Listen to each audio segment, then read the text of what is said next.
Hello बच्चों, the question says compute the temperature at which RMS speed is equal to the speed of escape from the surface of the earth for hydrogen and oxygen. The temperature of the upper atmosphere is 1000 Kelvin. What would you expect to find a lot of hydrogen there or a lot of oxygen? तो चलो इस question को हम लोग solve करते हैं। तो सबसे पहला आपको क्या बोला गया कि जो वी आर एम एस है दोनों ही गैसेस के लिए वैल्यू किसके इक्वल है, वी स्केप के।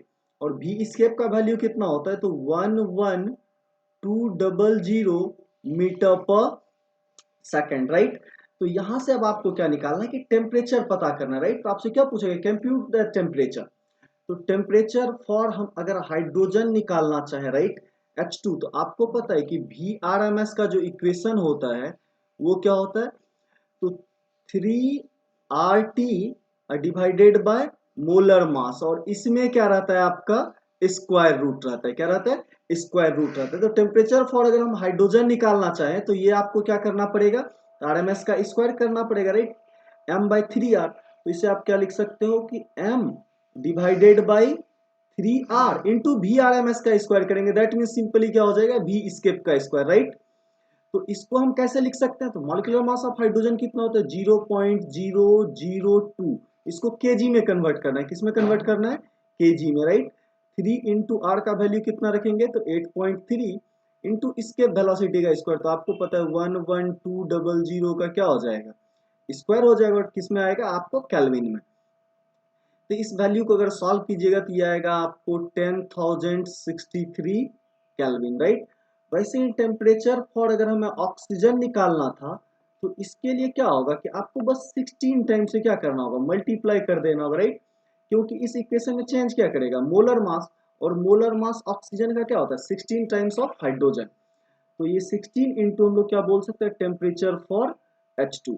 तो इस वैल्यू को जब आप सॉल्व कर लीजिएगा तो ये वैल्यू आ जाएगा आपका 161 इंटू 014, राइट, 014 कैलविन। तो चलिए ये तो पहला पार्ट हो गया क्वेश्चन का ना। सेकेंड पार्ट जो आपसे पूछा गया कि जब टेम्परेचर क्या हो 1000 केल्विन और टेम्परेचर क्या हो, तो दैट इज योर 1000 केल्विन। तो आपको चलिए VRMS फॉर हाइड्रोजन निकालते हैं। तो VRMS फॉर हाइड्रोजन, देखिए आपको ध्यान रखना ये सारा वैल्यू हम क्या निकाल रहे हैं, RMS स्पीड। तो VRMS फॉर हाइड्रोजन निकालेंगे तो ये क्या हो जाएगा, स्क्वायर रूट ऑफ 3RT है divided by molar mass, molar mass of hydrogen. तो आपको सारा वैल्यू पता है, टेम्परेचर पता है, मोलर मास पता है, R पता है, 3 पता है, राइट। तो इस केस में ये वैल्यू कितना आ जाएगा, 3531.4 कितना हो जाएगा, तो राइट 3531 3531.4 मीटर पर सेकेंड। सिमिलरली अगर हम VRMS फॉर हाइड्रोजन की ऑक्सीजन की बात करेंगे, VRMS फॉर O2, तो आपको पता है कि ये मोलर मास यहाँ पे क्या होता है, 16 टाइम्स होता है, राइट। तो 16 टाइम्स के अंदर 4 बाहर आ जाएगा तो ये क्या हो जाएगा, 1/4 टाइम्स, क्योंकि टेम्परेचर तो दोनों के लिए सेम है। तो हम क्या लिख सकते हैं, VRMS ऑफ हाइड्रोजन, राइट। या फिर आप डायरेक्ट इस फॉर्मूला में ऑक्सीजन के लिए वैल्यू रख सकते हो तो भी वही वैल्यू निकल के आएगा।